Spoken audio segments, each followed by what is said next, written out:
Welcome back, everybody. Next up in our program is the senior sharing session. The experience and insights that these seniors have to offer would be particularly valuable to us juniors, as they have been in the same exact shoes as us just a few years ago. They have navigated university life and gone through similar challenges as us, such as balancing academic and social life. They have also experienced the changes brought about by COVID-19 and succeeded in their respective endeavor. As always, if you have any questions for them, please do ask them in the link in the Zoom chat. Our first senior is Darren Lim. Darren is a Year 3 ISE student who is pursuing a minor in statistics. He has prior experience as a research assistant at Center for Next Generation Logistics and was a data analytics intern at Overseas Chinese Banking Corporation. Without further ado, let's welcome Darren. Hi everyone, let me share my screen.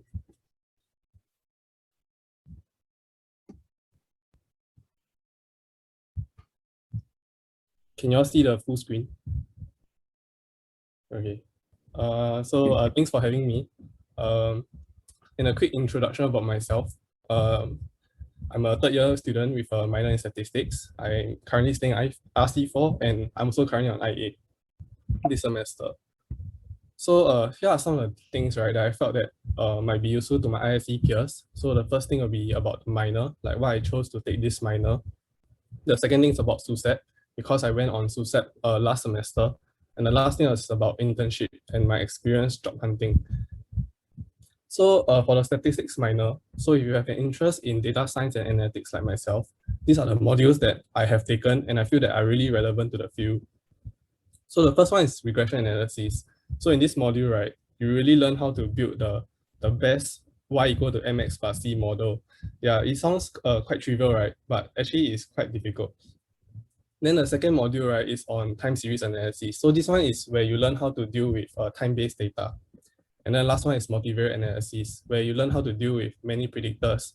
And I think one of the things that people are familiar is like principal component analysis, PCA, but you actually learn the math behind it.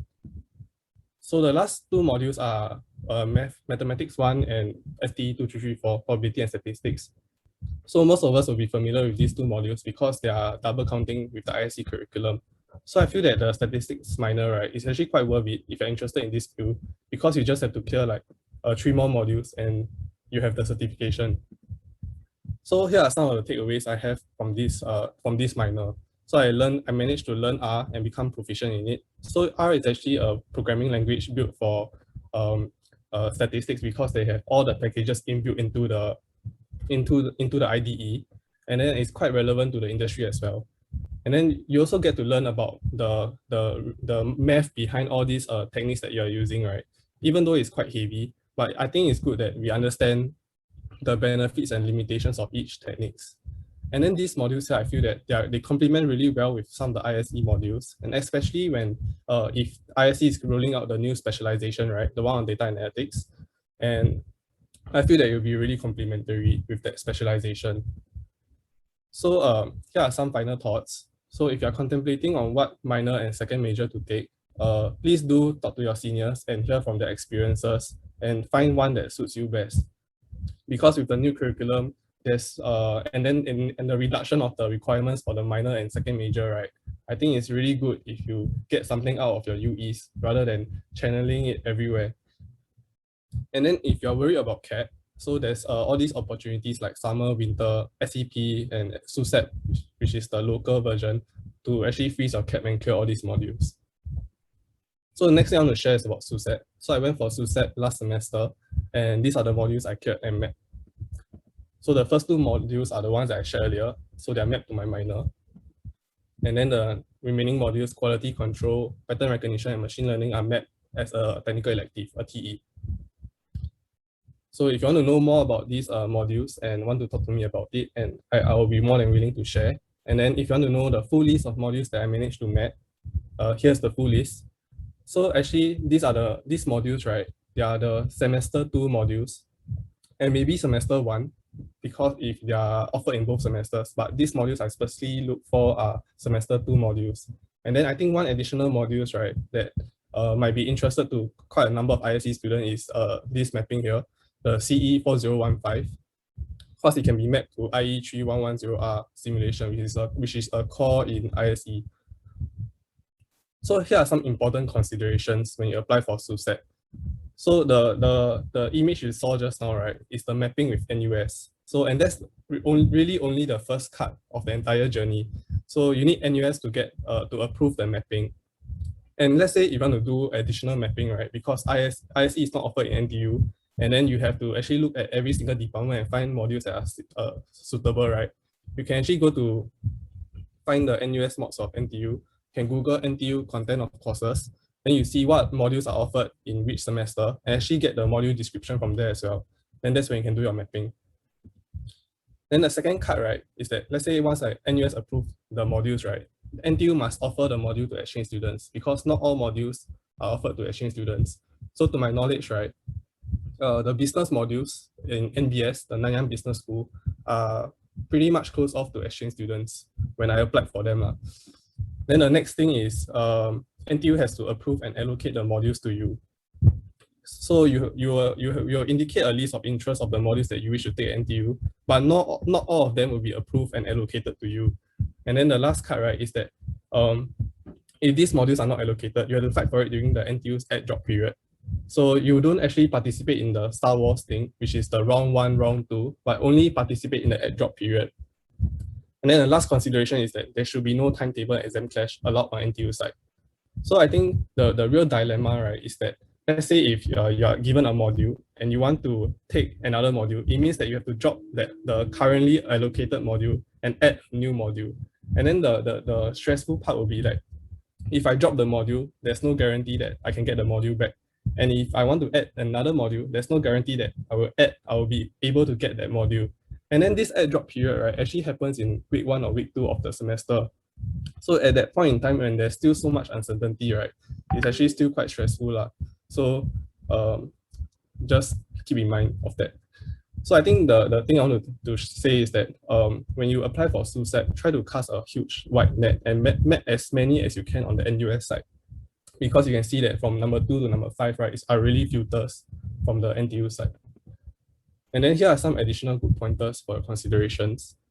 So only in SUSET, the local one, where you can do like partial exchange. So you can actually clear NUS modules at the same time, which I did. And so I'm overloaded and focused more on the NTU modules, as the NTU modules had a safety net. Because they're exchange modules, so they are pass-failed, regardless of the grade. But you have to pass. Then it's also a budget exchange experience. So if you have like financial constraints, right, there's no additional cost for accoms and flights. And then most importantly, you get to stay safe, so your parents and family and friends will be not so worried. And then, but here are some bad things. So it's really far if you have physical lessons and you don't stay west, and they don't open NTU halls to local exchange students. And especially if you're taking partial exchange, then you have to consider the traveling time between NUS and NTU, back and forth. Then I would say the experience is the same but different as compared to NUS. You just get to meet new Singaporeans, and then the culture environment is sadly largely the same. Then last but not least is about my internship. So I'm currently working at OCBC as a data analytics intern, and just want to share a bit about the projects that I have worked and am working on, and some of the skill sets that I feel will help if you were to apply into a data analytics role. So the first cut will be the BAU project. So BAU is like business as usual. So it's more of helping their day-to-day processes. So the first thing I did was about a data validation pipeline. And these are the skill sets which I feel will be really relevant. So email scraping, knowing how to extract email using a Python script, and then knowing about regular expressions, finding patterns within strings, GUI programming, and a very high proficiency in pandas. I think the underlying cut here is that because you're working with BAU, business as usual personnel, right, they're not really tech. So whatever you do for them in terms of the tech side, it has to be intuitive and easy for them to use. So that's where all this GUI programming comes in. Then the second thing is about visualization dashboards. So it's about business intelligence, getting meaning out of the data. So you learn, I think skill sets needed will be like Python, knowing the packages like Matplotlib and Seaborn, Excel, Power BI, and ClickView. And last but not least is RPA processes. So like I said, because they're not tech, right? Then some of the things are quite manual where they do it on Excel. So I think what a lot of them wants, right? Like my colleagues are, so they want a magic button in Excel, right? Where they click it, everything will populate and that fulfills all the funny logics for them. So, and then they can't really run a Python script because they don't have the Python IDE. So they can't run a Python script. So you can't do it in Python. So the best compromise, right, would be to do it in Excel alone and then do it using VBA. So yeah, I think if you're proficient in writing macros, I think it will really help a lot lah. And then the next thing is about data science projects. So data science is about improvement projects. So you work on things that may or may not necessarily be useful unless you have a big breakthrough. So first and the second thing is about feature selection and anomaly detection. So I won't go deep into those because they're really specific. But I think the skill sets that will help will be like collaborative coding. So if you have used like DevOps, use Git, and know some sort of version controls when you're doing coding with others, I think that would really help in the application. Then the last slide is about job hunting. So my advice to this is really to plan and apply early because applications do take a very long while. So and there are numerous rounds of assessment interviews. So for my OCBC internship, right, there was actually a coding assessment, and after which there's a full day hackathon, and after which there's a panel interview. So this whole process took about a month plus. And in the meantime, I also have applied to a lot of other roles and a lot of other companies and also get rejected by a lot. So I think don't be disheartened if you don't manage to land on your intended internship. I feel that with each assessment and interview, right, you only get more confident about the direction and that you want to take and be better at the assessments. So it's really normal. And I think last but not least is if you're interested in summer opportunities next year, right, there's actually a lot of openings that are already open as of now, and they're closing soon. So the Goldman Sachs summer analyst role, right, is closing in 10 October, and the Google Stack program is closing on 30th September. So they have their openings really early and they close really early for a next year thing. So please do look out and try to apply early. With that, I think that's all I have. So thank you so much for listening.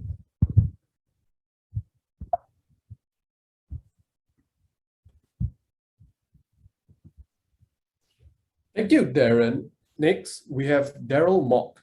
Daryl is a year 4 ISE student who is pursuing a minor in computer science.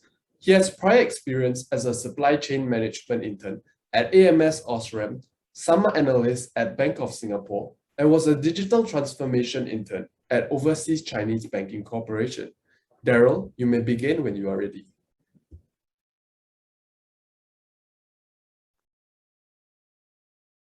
Okay, let me share my screen.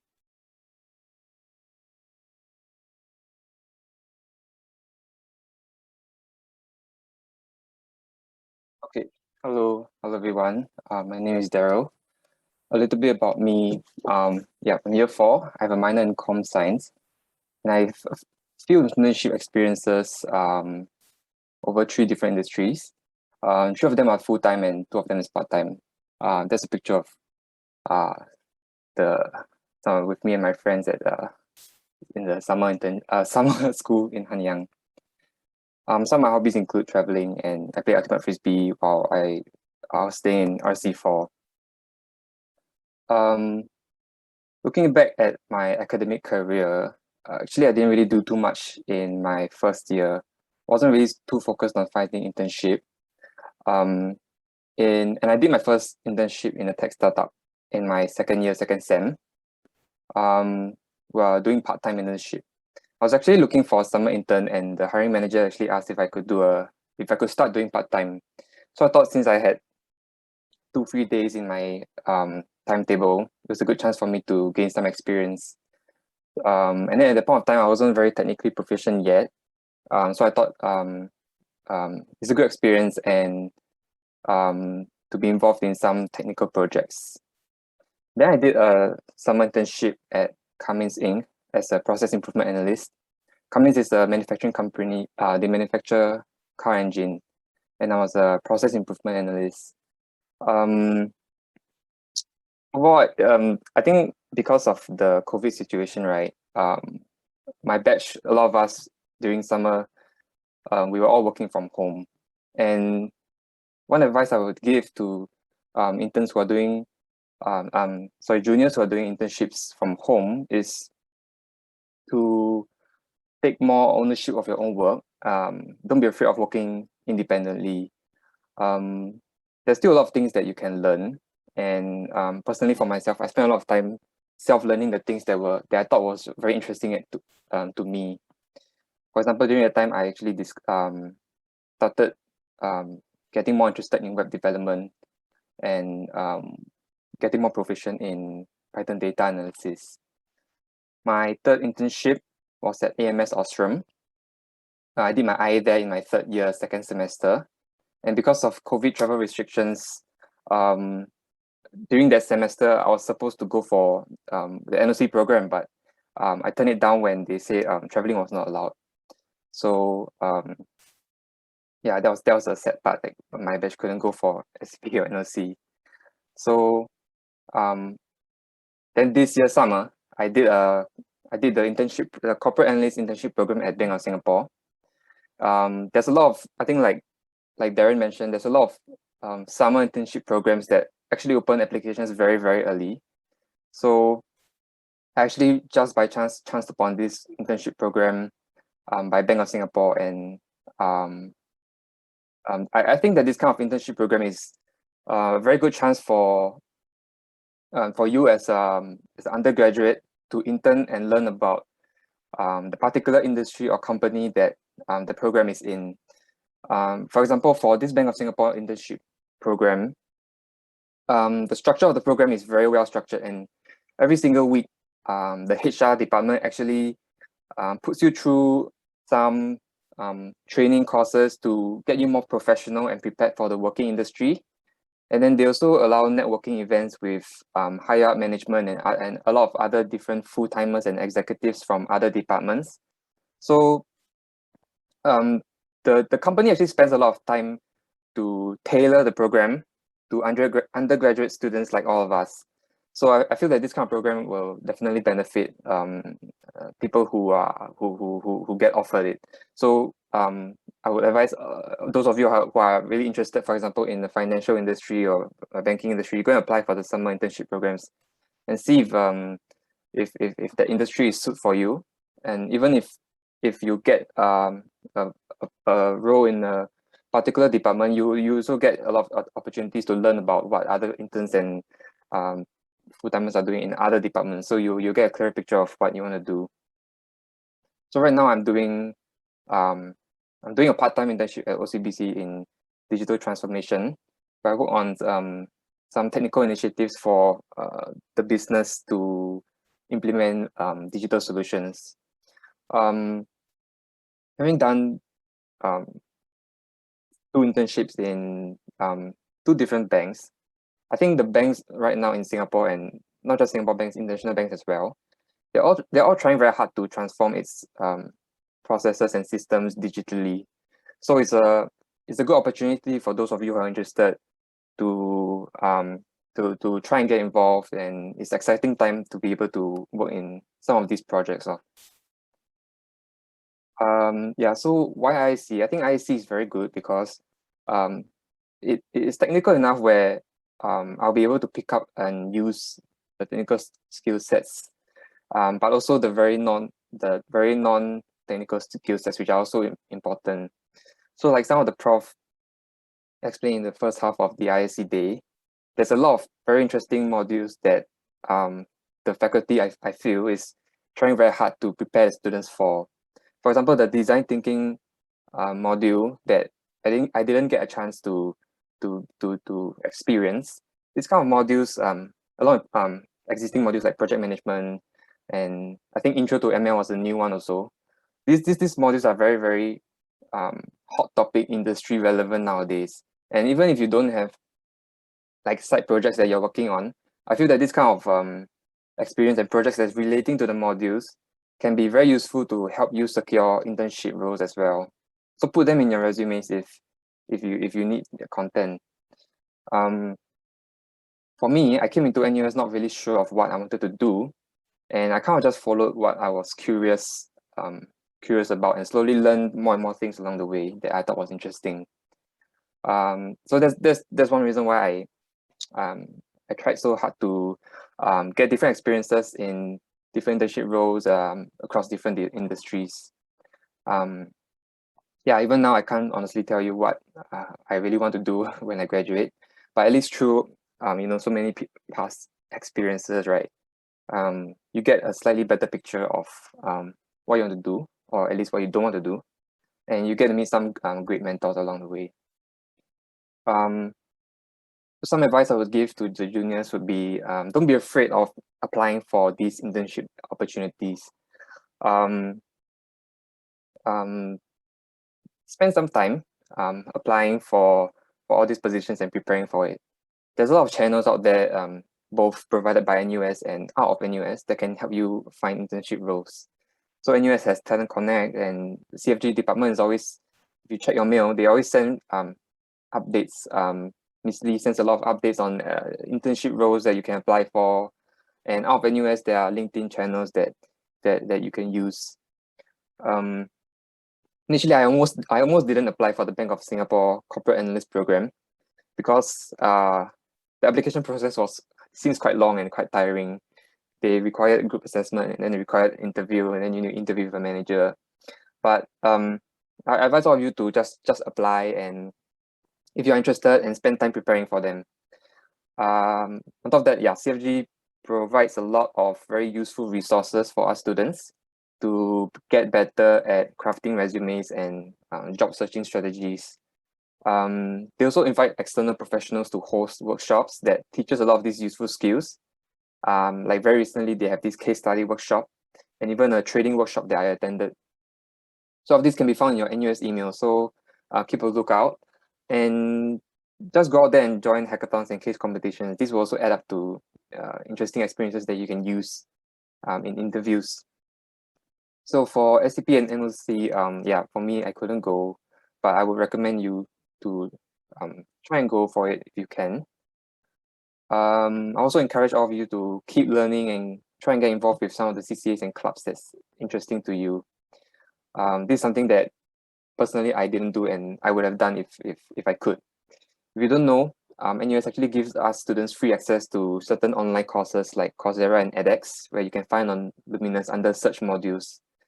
Some of them you can even map to for free to as a UEM under the Design Your Own module. Yeah, clubs. There are a lot of interesting clubs out there that you can apply that actually will help you to meet more people that have similar interests as yourself and build on your resume and experience. Finally, in the past, when I listened to motivational speakers talk about telling you to chase your passion, right, and work hard to achieve your dream, this was something that wasn't relevant to me because I didn't really know what my passion was. So for those of you who are like me, unsure of what you want to do, I'll tell you that it's okay. And I'll advise you to just follow your curiosity and learn more about the things and topics that seem interesting to you and try and find your passion in that direction. So right now, yeah, I still don't know what's my passion, but at least I know the general direction that I want to head towards. So yeah, that's the end of my sharing. Yeah, thanks.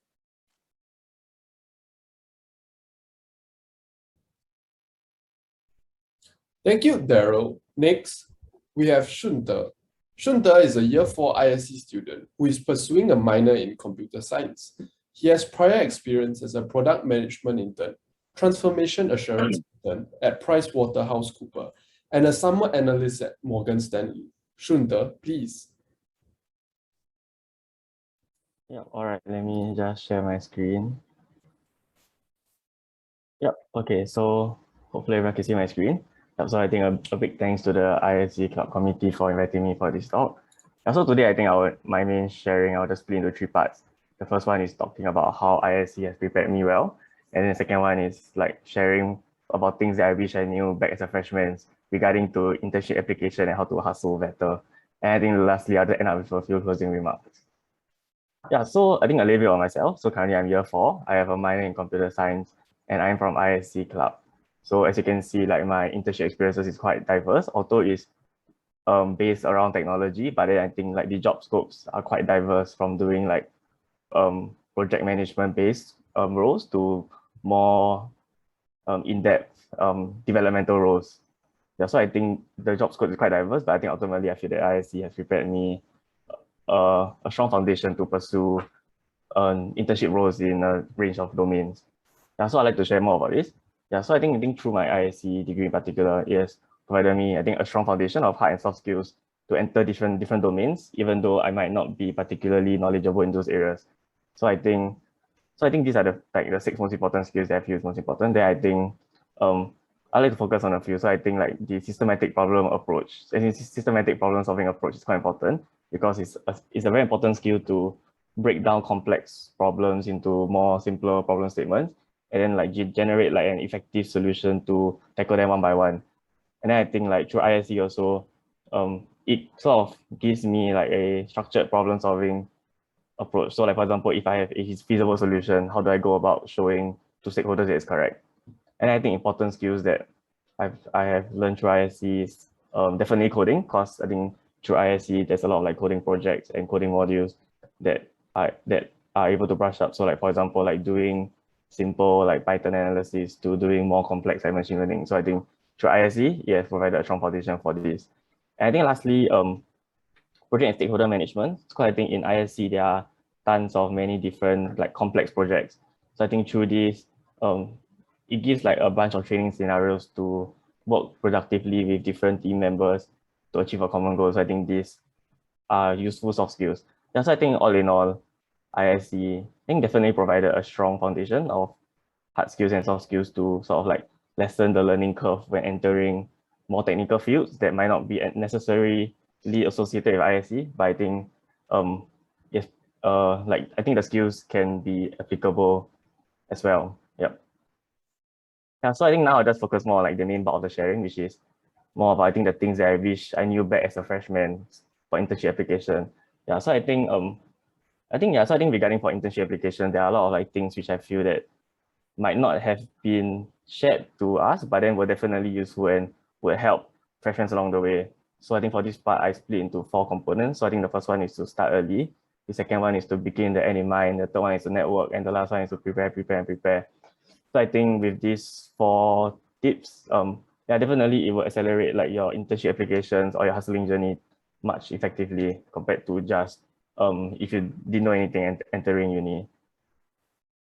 Yeah, so I think like what the speakers previously mentioned, definitely start early, because I think internship for penultimate students, like for competitive industries such as like consulting or banking or even like the FMCG industry, usually open up around August and end by October. So as you can see here is like a list of like sort of like the more competitive companies together with the application deadline. So as you can see, like as of today, like most of the big 4 like Microsoft is over, and like even enter like consulting, BCG closes this Sunday, and then like most of the banks will close by early October, and I think like JP Morgan is like the last one to close by end October. And so I think as you can see from here, generally like if you're a penultimate student, like do apply early, because internship applications close very early, and I think these are like the more competitive programs, so definitely do take time to apply. I also added a disclaimer that like this is not exhaustive, because there are many companies who open internships but they do not have a set deadline, so they sort of employ interns solely on a rolling basis. So they open up applications and then they end it as soon as they have the headcount. So there's no fixed deadline, so they will just end it whenever they feel the headcount. So it's important to take note of that as those kind of companies as well. Yeah. So I think second I'd like to talk about is to begin the end in mind. So let's say if you have a target company or industry, yeah, so just definitely head in the right direction towards that goal. Or however, if you are unsure, I think it is all right to explore different roles in industry. I think ultimately, ISE gives a strong foundation for you to craft your own journey.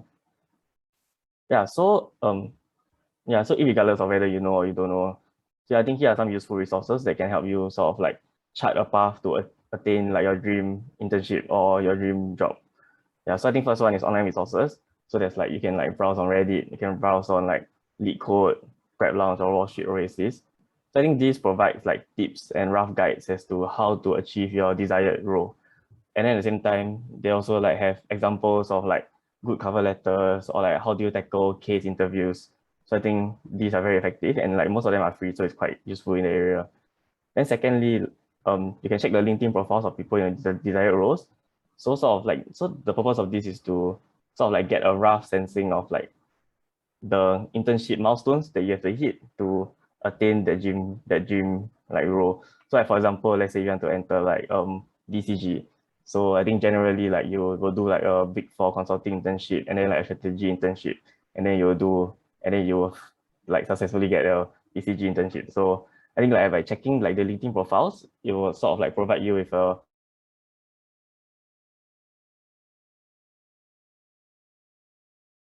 approximate guide for you to follow. Yeah. It's a great resource because they provide free career counseling and like free CV/cover letter review services.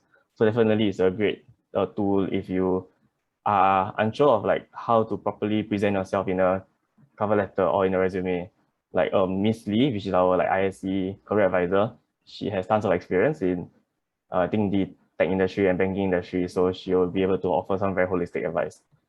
And I think fourth is networking. So for this, I'll cover later.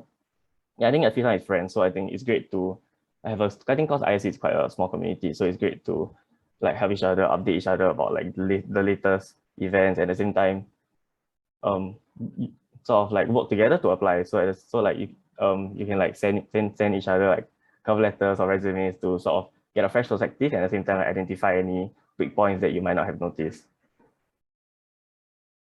Okay, so yeah, so let's say if like you already have like a particular industry you want to apply to, so I think definitely make use of early talent programs. So early talent programs are a great way to be fast tracked for internships. So I think the first one is like Insight Days or Spring Weeks in year 2. So like basically Insight programs or Spring Weeks are short-term programs, so like normally last like a week or a few days. Intensive programs to showcase a day in the working life of a person in this particular industry.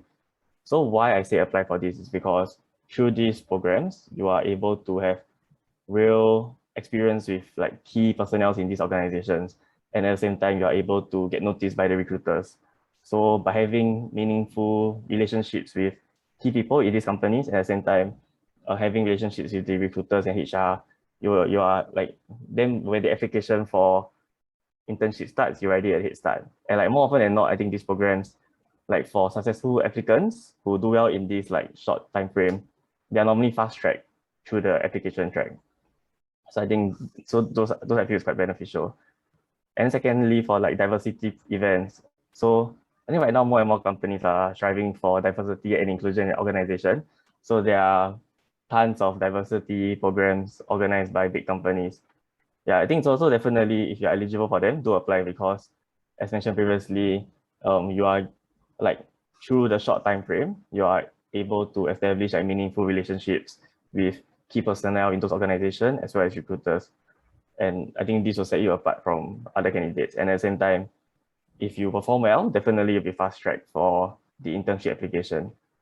Yep. And I think lastly, like do participate in hackathons or case competitions because this is another like talent pipeline for companies. So I think there is a huge variety of like hackathons and case competitions. I listed a few below. Yeah. So I think if you're interested in like in a particular company, do go for their hackathon or case competition because they like those are also a recruitment pipeline. So those who do well will also be like fast tracked to the internship application. And at the same time, like if you perform well also, like because normally like the very high up people will be there. So like if you do well, definitely you'll be noticed and it will put you at a great position compared to people who didn't go for these programs. Yeah. So I think for CCAs. So I think CCAs are a great way to show like employers and recruiters your leadership/industry passion. So I think for leadership, it comes from doing leadership roles in CCAs or like being mentors in like mentorship programs.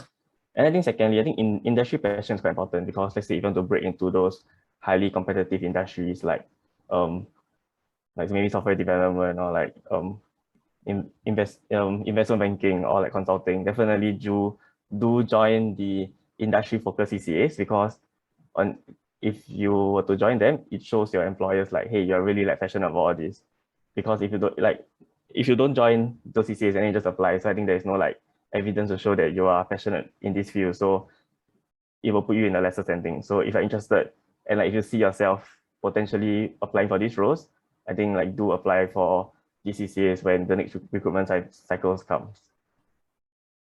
Yes. Okay, then I think winter internship. So I think generally summer internship applications are quite competitive. So let's say if you have like a dream role you want to apply, like do look out for winter internship opportunities, because I think they are generally easier to get compared to summer internship. Yeah, so for winter internship, it's usually 8 weeks long from early December to end January. Yeah, but I think do take note, you'll eat into around like week 2 or week 3 of semester 2. So do take note about that. Yeah, but I think winter internship is another great way to get exposure. Okay, so I think, yeah, so now the third point, which is networking. I think networking is a great way to gain like first-hand knowledge of roles and industries that you might not be so knowledgeable about, or like get information that is generally out of reach for normal people. Yeah, so I think definitely do not be afraid of reaching out to seniors or LinkedIn to find out more about their internships or job roles. And then ultimately, I think be sincere in like your messaging, and because I think like sincerity through text translates very well. So yeah, I think definitely if you network well, you like really resonate well with people that you network with. Networking well can open many doors. So like if you network well with people, you're able to like gain referrals, and at the same time, it can open like hidden internship opportunities that might not be open to the general public. Yeah, okay, so I think the last point is like prepare. So I think applications are really like tough work. So I think there are 4 key pointers to take note. So I think first one is to like tailor your resume for each role. Because I think previously, I guess I had a misconception that I can just like, once I just do a very sweet resume, I can just like apply to a ton of role. But then ultimately, there's a need to sort of identify keywords from the job description and then tailor your resume to suit that role. Because ultimately, you have to sort of like overcome this applicant tracking system, which is quite a big obstacle to overcome. And I think secondly is to like, let's say if you're in the recruitment cycle now, and then you have missed out on like those programs that I mentioned previously, I think do attend networking talks, because I think networking talks are a great way to get noticed by recruiters and at the same time get some insider tips. So like for example, for companies who like, let's say they are like they are hiring on a rolling basis. So let's say if you attend like networking talks, you'll be able to like find out from HR like, hey, when are the dates that they constantly check their database for applicants. So that way you're able to like get some insider knowledge that might not be they might not appear for the general public. And at the same time, through attending these networking talks, like you're able to obtain like the contacts of the recruiters, so you can like message them on LinkedIn, and then like this can like put you like one step ahead. Yeah, so I think the third point is to submit cover letters. Yeah, so I think that even if they're optional, do try to submit cover letters. So I think there's a caveat to mention, like yeah, so I think let's say if you don't have time, so definitely just submit a proper application with a resume, like, and then let's say if you are not confident that your cover letter is up to standard, then just forgo the cover letter, because it is I feel personally it is better to submit a proper application without a cover letter than to submit a application with a subpar cover letter. Yeah, so let's say you don't have time or you are unconfident about a cover letter, just ignore it. But I think generally best practices, it is better to always submit a cover letter. Yeah, I think so. Yeah, so I think this fight is quite tedious, because I think cover letters are quite tedious in nature, but definitely it will like set you apart from other applicants as well, because you're able to sort of add value when you're presenting yourself to the recruiter. Yeah, and I think the last point that like are often overlooked by many people is to just prepare well for standard interview questions. So like there are tons of standard interview questions that recruiters will ask at the beginning of the interview. So I think these are like, there are always a standard few questions. So like the first one is like an introduction of yourself, and then like why you're applying for this role, or like walk me through your weaknesses. So I think these are standard questions that definitely should apply for, because definitely should prepare well, because if you don't prepare for it well, you are just like setting yourself up for failure, because you'll be nervous, and then it doesn't really set a good like first impression for you as an interviewee. Yeah, so definitely do prepare well for these questions. Yeah, and then you can work together with your friends to like get feedback on each other's answers to see whether does your answer like really work for the job description that you're applying for. Yeah. Okay, so I think that was quite a comprehensive sharing. So like I think I'll just end off my presentation with like my reflections on like looking back on my journey in ISE. So I think definitely like everyone's journey in ISE is 100% up to themselves. So like top 3 tips for me, yeah, I think don't be afraid to apply and try new things and do the things you always wanted to do. But ultimately, like through these 4 years, don't forget to enjoy the process because that's quite important as well. Yeah, so I think with that, yeah, I come to the end of my sharing. Thank you very much for listening.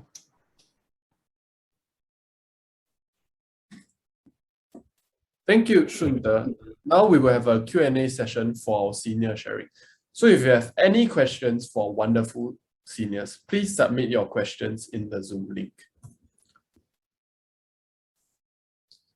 I think just now the seniors shared many things, and I think I particularly resonated with Daryl because as a ISE student, I'm also not sure which path I want to go down either, whether I want to go into like finance or want to go in logistics. And this leads nicely to our first questions. Most of us are year 1 and year 2, as in most of us in the Zoom call. And some of us are undecided on which minor or specialization to take. So my question is, what made you choose your respective minor? And what advice would you give to us who are still undecided on which minor or specialization to pursue?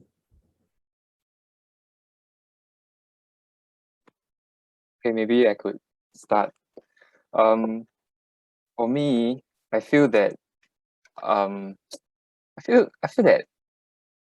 contrary to some of the professors, I feel that minor is not necessarily the most important thing in the world, because a lot of recruiters out there and hiring managers, they don't specifically look for your minor, although it's quite helpful. I think in the sense that it helps you get exposed to the skill sets or involvement in projects through the modules. I think that's the important part. So whatever you're interested in, maybe you can just try and take the modules one at a time. And if you are really interested in, then you go and take the minor. If you ever decide to change your minor somewhere in between, assuming it's not too late lah, I think that's also possible. So spend some time exploring on what you're interested in, take one module at a time. And then if you decide on a minor, then that's great, or even a major, then you can follow that path. A lot of my friends, they decide on their minor or major only in like their second or third year after taking one module at a time. So yeah, it's not necessarily important, but you can slowly discover what you're interested in.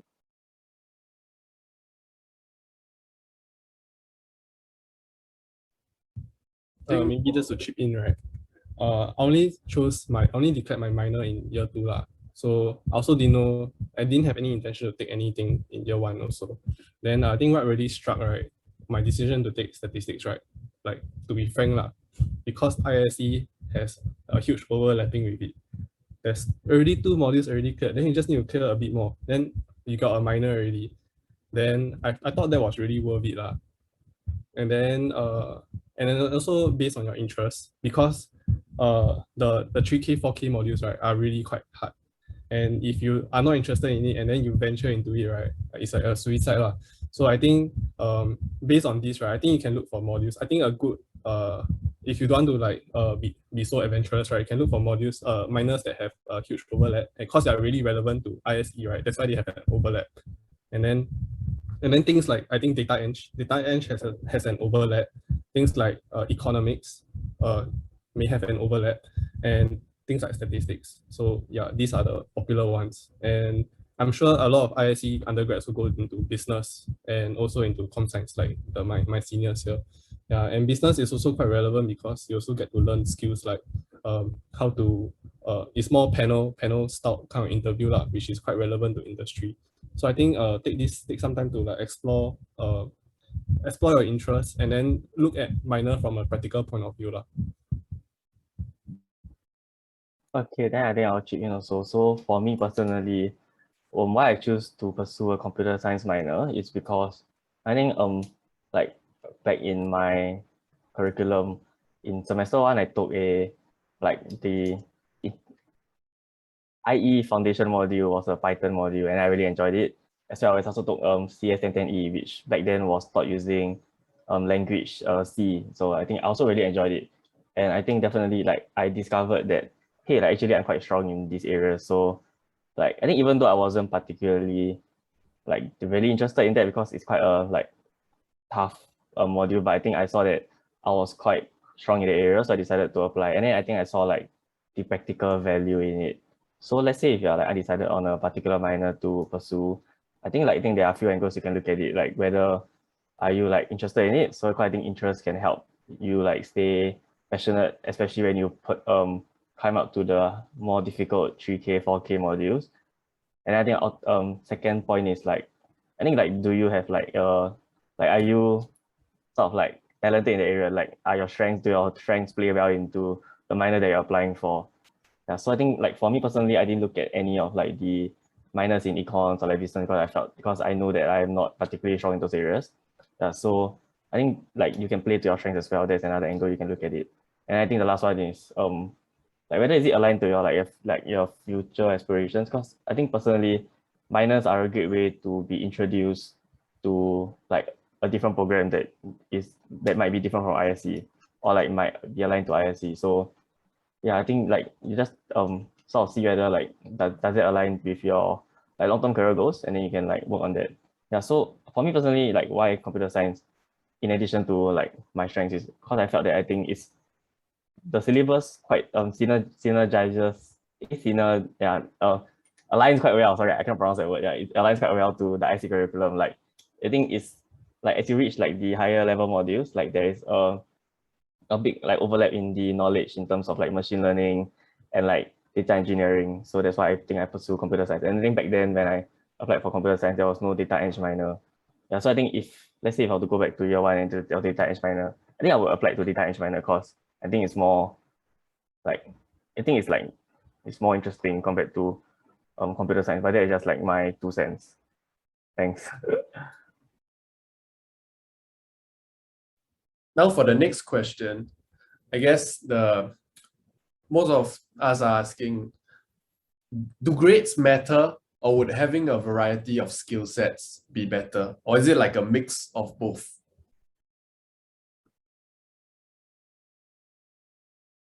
I think I will just take this first lah. Okay, so I think the sad truth is that good grades matter, and at the same time a variety of skills matter. So why the grades matter is because I think like if you apply to more competitive companies, like they use grades as a like first cut. So like I think not too many companies they say like they look at minimum, I think cap 4 out of 5. But I think like let's say if you apply with a good grade, then definitely there's a higher chance of you making it past the first cut. Yeah, but then like a good cap without relevant experience is just like it's just an empty shell. So basically, so that's why you also need relevant experiences to back it up. Yeah, but then like if you're applying to more technical roles, so like software development or like maybe like cybersecurity, like I think these technical roles, they don't particularly look at CAP as a high requirement. So they look at more like your experiences wise, and at the same time like how passionate are you for this particular role in terms of like your side projects, your hackathons that you participated in, how your achievements. Yeah, so I think it depends on the industry. But I think generally for like the more competitive industries like consulting, finance, yeah, I think grade and a variety of like CCAs, passion, skill sets, and past experiences is quite important.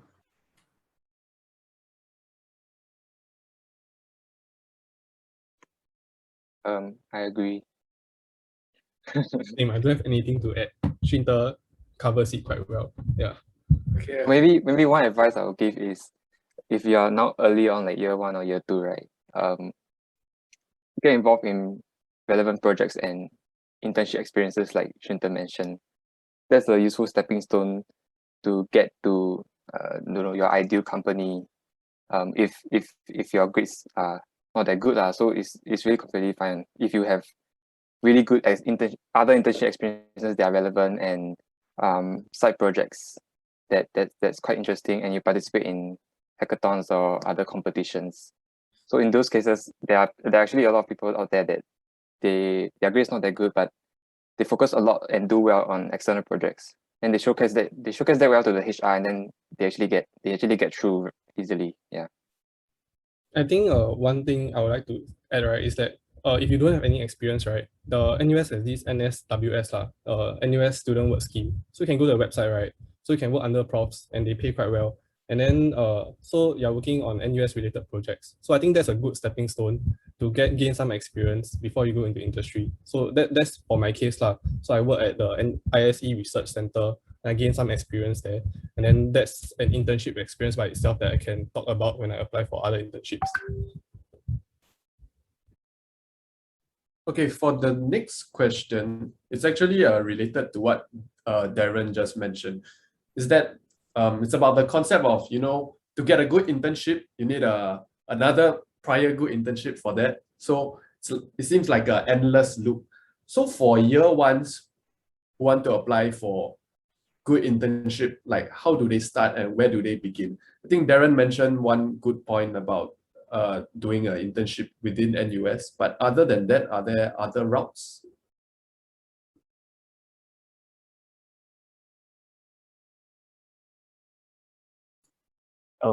Okay. I guess like we're a bit stunned by the question, but because it's quite a hard question to answer, to be honest. Yeah, I think there's a huge, I would say, barrier to entry, especially for an undergrad with no experience. I think it's quite a scary thing to do, applying to roles. Yeah, so personally what I did is I just do try to sort of emphasize the skill sets that you feel are particularly relevant to the job you're applying for. And then ultimately, I think work together with your peers or CFG to sort of see how you can sort of better present yourself in terms of a resume. Yeah, so back to the question about let's say how do you achieve your dream company, right? Yeah, so I think definitely you cannot achieve, you cannot get in your dream company which in one day, definitely. So do try to have a rough roadmap of the prior internships that you want to conquer first before you reach that level. Because I think ultimately it's a process. It's not like a one-day thing. It's you have to, I think clear a few internships before you get a dream role. So yeah, let's say if you have a dream company in mind, right? Try to just work solely in carving a path in that particular industry. Don't try not to take internships that might not be applicable in those fields, because that might not bode well in terms of looking at how passionate you are for the industry. Yeah, and at the same time, so let's say if you are really if you feel that you're not too confident in applying, yeah, so do attend this thing networking events, or especially those freshman or spring week early talent program, because I think that is a great way to show your passion for the company and the industry as well. So that's a good way to leverage yourself well. Okay, yep. For me, right, I didn't really know what industry I wanted to enter until I hit second or third year only. So I can't really answer the question of for people who want to get their dream job early. I can't help you there. Yeah, I'm not very sure. But like I said before, right, if no matter at which point of time in your career, academic career or professional career, right, you suddenly decide this is your dream job, right? I feel that it's always possible if you just slowly build your path towards it. So no matter where you are right now, right, there's always transferable skills that you picked up along the way. And then if you show interest in side projects towards the particular industry that you're heading towards, right, building on transferable skills, persuading the hiring manager of why you really want to get there, I think these kind of things will help you, in my mind, is pivot from one industry to another. If you suddenly decide where you want to go, because that was for me. I started from exploring manufacturing company. Then I went to a semiconductor company. Then I decided I want to do more data and tech related stuff. So I tried things in the financial industry. So if you have an idea of what you want to do early on, that's great. It's actually advantageous to you because you can start early and build towards that path. But if you want to pivot somewhere in between, that's also fine. Focus on transferable skills, focus on some side projects, and I think you work your way in that direction. Yeah. Okay, for our next question, what is your favorite module that you took in NUS?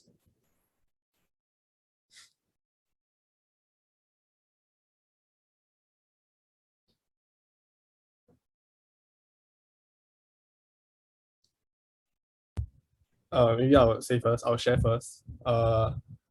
If you're a very mathematical kind of person, right, you'll definitely enjoy OR1 and OR2. Yeah.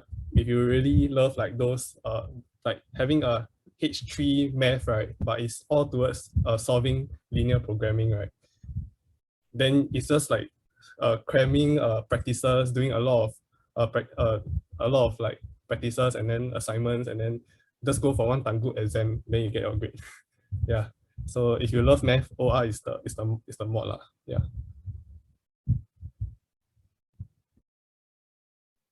Actually, I like currently I'm doing independent study module. So I quite like this mod because you get to propose a topic that you are interested in, and you have a professor to guide you and advise you in that particular topic. So I think it's very useful, for example, for those people relating to the previous question. If you are someone interested in data and tech, but you don't have a lot of experience in data and tech, you go and find a data and tech project or topic, go and do ISM or even FYP. But ISM, you get to decide your own topic and propose. So do ISM, find a prof to guide you, then you build experience and experience in this domain or what. Then this is the kind of thing you can share in interview. What? So I quite like this ISM mod which I'm actually doing this semester. Yeah. Okay, so I think for me, right, the mod that I really enjoyed the most, I think is this like technical elective. I think MT 4002. It's like this like technology management strategy. I think definitely it's like it's a module that like combines both technical knowledge, research, analytical skills, and at the same time it like pushes your presentation skills. So I think it's a fun break from like the very math heavy ISE modules, and it provides like a good fresh like perspective into I think like company strategy, how they do digital transformation. And I think the way that the module was conducted is like seminar based, but even though like there's like class participation, but it still like felt like a very like the atmosphere every lecture was very fun. And I think the fact that it's very CA based like made it I think easier in terms of like preparing for finals, because like the projects through these modules is not that difficult. It's just like as long as you follow the prof, like you can do very well. So I think definitely that was one of the most, I think that's like probably my most enjoyed modules in my past few years in ISE. Okay, thank you. For the next